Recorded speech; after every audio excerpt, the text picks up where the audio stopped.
Hi, my name is Gianni Pavlopoulos, and this is my Nature of Materials presentation. And I decided to do mine on the Exeter Library that was created by Louis Kahn. And Louis Kahn was born on February 20th, 1901, and died on March 17th, 1974. Louis Kahn is responsible for building other famous and important buildings like Jatayo Sangshad Bagban, Yale University Art Gallery, Salk Institute, Indian Institute of Management, Ahmedabad, and Kimball Art Museum. He was one of the many famous architects during this time period that was able to create many simple yet unique pieces of architecture that made him as famous as he is today. The Exeter Library was constructed from 1971 to 1972, and it was open to the public on October 21st in 1972. It took a modern-style architecture, and it is located at Phillips Exeter Academy in New Hampshire.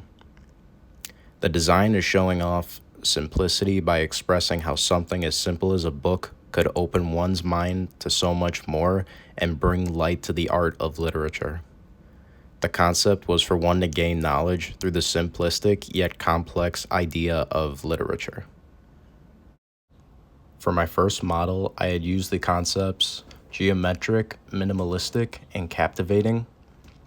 I had used wooden walls along two sides of the model and aluminum as a metal wall along the third wall and an open area for my fourth wall with a transparent material so you could see inside, and my clay, which is the concrete, along the bottom to support the walls.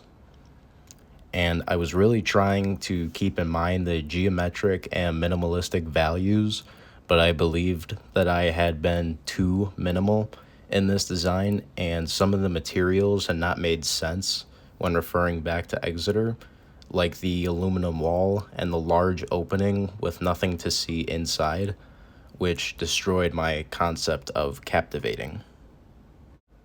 All right, the concepts that I took from Exeter and implemented in my final model are geometrical, minimalistic, and enclosure.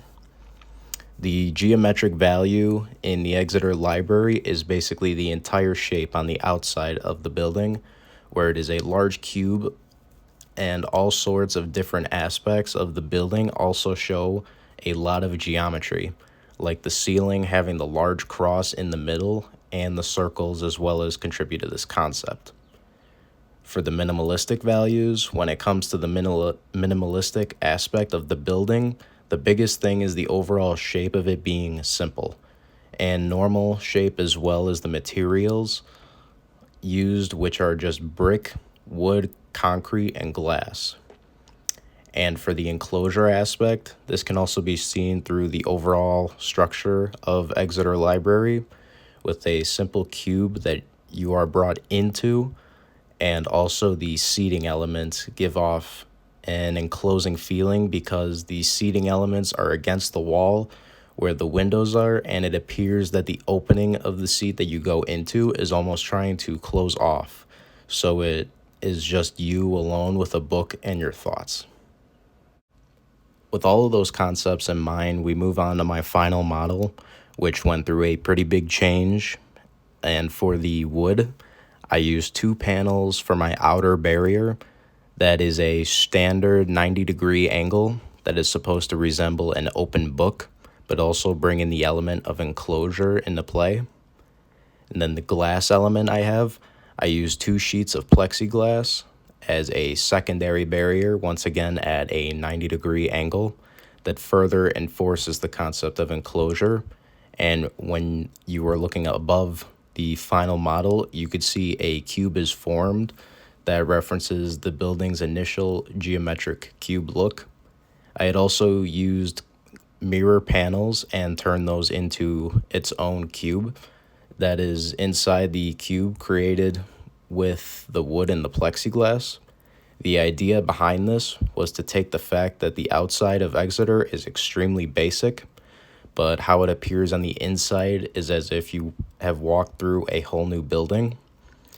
And that is my goal with the mirror cube, with the reflections it will give off, so there is a whole new feel on that inner cube. The metal, I had used metal just for the brackets to connect my wood together, and a metal corner piece to stabilize the plexiglass. And I chose to use the metal so minimally because the materials used on Exeter really didn't have much metal at all, which is what led me to the choice on my model. And finally, the concrete. I had created a plain concrete slab that the mirror cube can stand on, and I chose to use it this way because, again, referencing the Exeter, the big concrete elements did not come until you actually walked into the building and to the staircase, which is why I placed it inside the new cube created with the wood and plexiglass, and more as a stepping stone to reference the stairs for the mirror cube to stand on.